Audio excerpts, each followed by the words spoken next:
মৰমৰ নৱমমান শ্ৰেণীৰ ছাত্ৰ ছাত্ৰীসকল, তোমালোকৰ গণিতৰ পাঠ নং 12.1 অৰ্থাৎ হিৰণৰ সূত্ৰৰ 7 নম্বৰ অংকটো লগতে 8 নম্বৰ আৰু বাকী ৰৈ যোৱা অংকবোৰ আমি আজি সমাধান কৰিম। ইয়াৰ পূৰ্বৱৰ্তী ভিডিঅ'ত মই ডেছক্ৰিপশ্যন লিংকত ইয়াৰ লিংক দি দিম, গতিকে তোমালোকে ইয়াৰ পূৰ্বৱৰ্তী ভিডিঅ'বোৰ চাব পাৰিবা। আজি 7 নম্বৰ 8 নম্বৰ তথা বাকী ৰৈ যোৱা অংকবোৰো আলোচনা ইয়াতে কৰিম। গতিকে 7 নম্বৰ অংকটোত দিয়া আছিল এটা সমবাহু ত্ৰিভুজৰ কালি নিৰ্ণয় কৰা আৰু যাৰ পৰিসীমা 24 সেন্টিমিটাৰ। গতিকে আমাক এই প্ৰশ্নটোত মন কৰিবা, তোমালোকে কৈছে যে এটা সমবাহু ত্ৰিভুজ। গতিকে সমবাহু ত্ৰিভুজ কাক কয়? যে যাৰ তিনিওটা বাহু, আমি জানো যে ত্ৰিভুজৰ বাহু তিনিডাল আৰু তিনিডাল বাহুৱে যদি সমান হয় তাক কয় সমবাহু ত্ৰিভুজ। গতিকে সমবাহু ত্ৰিভুজটোৰ আকৌ পৰিসীমা কিমান দিয়া আছে? 24 সেন্টিমিটাৰ। গতিকে আমি লিখি ললো সমবাহু ত্ৰিভুজৰ পৰিসীমা 24 সেন্টিমিটাৰ। তাৰপিছত এটা বাহু আমি এতিয়া কিমান হ'ব? যেহেতু তিনটা বাহু, পৰিসীমা মানে কি বাৰু? পৰিসীমা মানে এটা ত্ৰিভুজ হওক বা বৰ্গ হওক বা আয়ত হওক, পৰিসীমা বুলি কোৱাৰ লগে লগে তাৰ যি চাৰিওটা বাহু বা যি তিনিডাল বাহু, ত্ৰিভুজৰ ক্ষেত্ৰত তিনিডাল বাহু, গতিকে তিনিডাল বাহুৰ যোগফলকেই তাৰ পৰিসীমা বুলি কয়।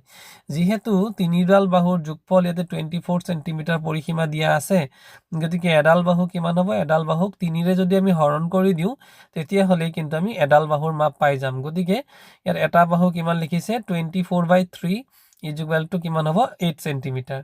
পৰিসীমা যদি 24 সেন্টিমিটাৰ, তোমালোকে জানা হিৰণৰ সূত্ৰত এছ আখৰটোৱে অৰ্ধ পৰিসীমা বুজায়। গতিকে অৰ্ধ পৰিসীমা মানে হৈছে এছ, আৰু পৰিসীমাৰ আধাকেই অৰ্ধ পৰিসীমা বুলি কয়। গতিকে এছ মানে যদি 24 হয় তেতিয়াহ'লে যদি পৰিসীমা 24 হয় তেতিয়াহ'লে এছ ইকুৱেল টু কিমান হ'ব? 24/2, তাৰ আধা হ'ব। গতিকে 24/2 ইকুৱেল টু আমি কাটি দিলে কিমান হ'ল? 12 সেন্টিমিটাৰ। এইবাৰ হিৰণৰ যিটো সূত্ৰ, হিৰণৰ ফৰ্মুলাটো হৈছে কি? যে ত্ৰিভুজৰ কালি আমি হিৰণৰ সূত্ৰৰ দ্বাৰা ত্ৰিভুজৰ কালি আমি উলিয়াব পাৰোঁ।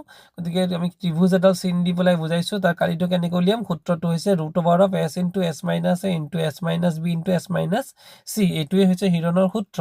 গতিকে আমি ইয়াতে এছৰ মান পাই থৈছোঁ। এছৰ মান কিমান পালোঁ? 12, আৰু s - a মানে 12 - 8, তাৰপিছত কিমান হ'ব? 12 তাৰপিছৰটো বি মানে কিমান দিয়া আছে? বি মানেও 8 হ'ব আৰু চি মানেও 8 হ'ব। কিয়? কাৰণ তিনিওডাল ত্ৰিভুজৰ তিনিওডাল বাহুৰ মাপ সমান বুলি কৈছে। গতিকে এইবাৰ কি হ'ব? 12। প্ৰথমতে 12ৰ ঠাইত 12 থাকিলে 12 - 8, 12 - 8 প্ৰতিবাৰতে কিমান হ'ব? 12ৰ পৰা 8 গ'লে 4 হ'ব। গতিকে যিহেতু 12 - 8 তিনিবাৰ আছে, গতিকে ইনটু 4 × 4 × 4 তিনিবাৰ আমি লিখিম।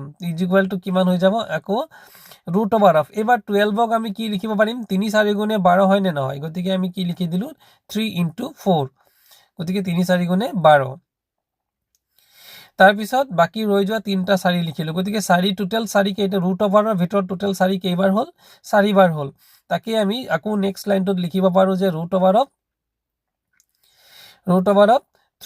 × দুবাৰ, যিহেতু দুটা 4ৰ ক্ষেত্ৰত আমি 4² লিখিম আৰু আন দুটা 4ৰ ক্ষেত্ৰত আমি আকৌ 4² লিখিম। গতিকে 4² এনেকৈ যে 4² কৰি ল'লোঁ, কিয় কৰি ল'ব লগা হ'ল? তাৰ কাৰণটো হৈছে যদি আমি √(ৰ ভিতৰত যদি স্কুৱেৰ থাকে, গতিকে সেই সংখ্যাটো কি হৈ যাব? √(ৰ বাহিৰলৈ ওলাই আহে। তোমালোকে জানা যে √(, আৰু স্কুৱেৰ সদায় কেনচেলেশ্যন হৈ যায়। গতিকে 4ৰ ওপৰত থকা যি দুটা স্কুৱেৰ আছে, 4ৰ ওপৰত থকা স্কুৱেৰটো গোটেই বাহিৰলৈ ওলাই আহিব। গতিকে 4 × 4 এই দুটা কিন্তু বাহিৰলৈ ওলাই যাব আৰু √(3) ভিতৰত থাকি যাব। মানে 3টো √(ৰ ভিতৰত থাকি যাব। গতিকে 4 × 4 = 16 আৰু ইকুৱেল টু হ'ব কিমান? 16 × √3 বৰ্গ সেন্টিমিটাৰ। এইটো হৈ গ'ল আমাৰ 7 নম্বৰ অংকটো। তাৰপিছত 8 নম্বৰ অংকটোত এটা সমকোণী ত্ৰিভুজৰ অতিভুজৰ মাপ 13 সেন্টিমিটাৰ আৰু এটা বাহুৰ মাপ 5 সেন্টিমিটাৰ হ'লে ত্ৰিভুজটোৰ কালি নিৰ্ণয় কৰিবলৈ দিছে। তো আমি যেহেতু এই ত্ৰিভুজটো সমকোণী ত্ৰিভুজ দিছে, চিত্ৰত তোমালোকে দেখিছা যে এইটো এটা সমকোণী ত্ৰিভুজ, আৰু এই সমকোণী ত্ৰিভুজটোক আমি ABC বুলি নামাকৰণ কৰি লৈছোঁ। তাৰে অতিভুজ মানে আটাইতকৈ দীঘল বাহু, অতিভুজটোৱে এটা ত্ৰিভুজৰ আটাইতকৈ দীঘল বাহু হয়। গতিকে এইটো কিমান দিয়া আছে? 13 সেন্টিমিটাৰ আমি লিখি ল'লোঁ, আৰু তাৰ ভূমি কিমান দিয়া আছে? 5 সেন্টিমিটাৰ তলত আমি লিখি ল'লোঁ। গতিকে যিটো আমি পাইথাগোৰাছৰ সূত্ৰ, যিটো আমি সমকোণী ত্ৰিভুজৰ ক্ষেত্ৰত ব্যৱহাৰ কৰোঁ, যে কি আছিলে? অতিভুজ স্কুৱেৰ ইকুৱেল টু লম্ব স্কোয়ার যোগ ভূমি স্কোয়ার গতিকে অতিভুজ মানে কিমান AC গতিকে এইটো হ'ব AC স্কোয়ার আৰু লম্ব কিমান AB গতিকে AB স্কোয়াৰ আৰু ভূমি হৈছে BC গতিকে BC স্কোয়াৰ গতিকে আমি AC ৰ মান কিমান 13 গতিকে AC ৰ ঠাইত আমি লিখি দিলো 13 গতিকে 13 স্কোয়াৰ AB ৰ মান আমি নাজানো আৰু BC ৰ মান হৈছে 5 স্কোয়াৰ গতিকে 5 5 গুণ কিমান হ'ব 25 আৰু 13 গুণ হ'ব 169 এবাৰ আমি কি কৰিলো AB স্কোয়াৰটো মানে বাওঁফালে ৰখাই পেলাই 169 আছিল আৰু 25 টো হিফালে লৈ গলে আমি কি লিখিব পাৰিম যে AB স্কোয়াৰ = 169 - 25 কেনেকৈ হল প্ৰথমতে 169 ৰ লগত 25 টো আমি যদি বাওঁফালে লৈ যাও তেতিয়ালে কি হ'ব 169 - 25 হবনে নহব এবাৰ এই সম্পূৰ্ণ অংশটো যদি আমি সোঁফালে লিখো মানে AB স্কোয়াৰটোক বাওঁফালে লিখিলো আৰু 169 - 25 টোক আমি সোঁফালে লিখিলো এতিয়া 169 - 25 যদি আমি কৰো তেলে কিমান হ'ব 144 গতিকে আমি এটা কাম কৰিব পাৰো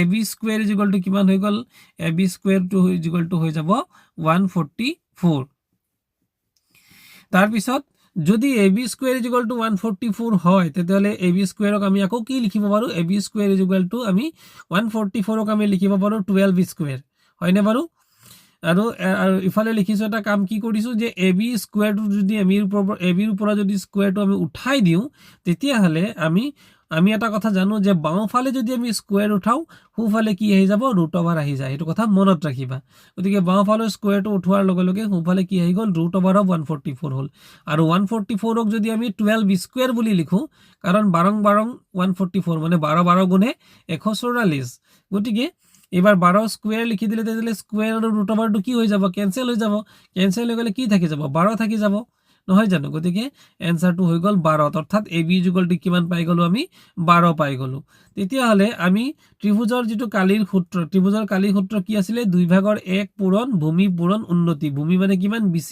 আৰু উন্নতি মানে উখটো হৈছে AB গতিকে আমি 2/1 পূৰণ ভূমি কিমান পাইছিলো 5 আৰু AB আমি এটা ইমাত্ৰ কিমান উলিয়ালো 12 গতিকে এবাৰ AB ৰ ঠাইত আমি লিখি দিলো 12 এবাৰ এই 2 ৰে যদি 12 কাটি দিও কিমান বাৰ যাব 6 বাৰ আৰু 6 5 গুণে পূৰণ কৰিলে কিমান হৈ যাব 30 ঠিক আছে গতিকে উত্তৰটো হ'ব 30 বৰ্গ সেন্টিমিটাৰ একেবাৰে শেষত এটা অংক মৰমৰ ছাত্ৰ ছাত্ৰীসকল যদি তোমালোকৰ ভিডিওটো ভাল লাগিল তোমালোকে নিশ্চয়কৈ লাইক কৰি পেলাই শেয়াৰ কৰি দিবা আৰু নতুনকৈ যদি মোৰ চেনেলটো আহিছে চেনেলটো সাবস্ক্ৰাইব কৰি দিবা থ্যাংক ইউ আৰু ইয়াৰ লগতে উল্লেখ কৰিছো যে ইয়াৰ ৰিলেটেড যিবোৰ ভিডিও সেই ভিডিওবোৰ ডেসক্ৰিপচন লিংকত ইয়াৰ লিংকবোৰ দি দিম গতিকে তোমালোকে তাতো পাই যাবা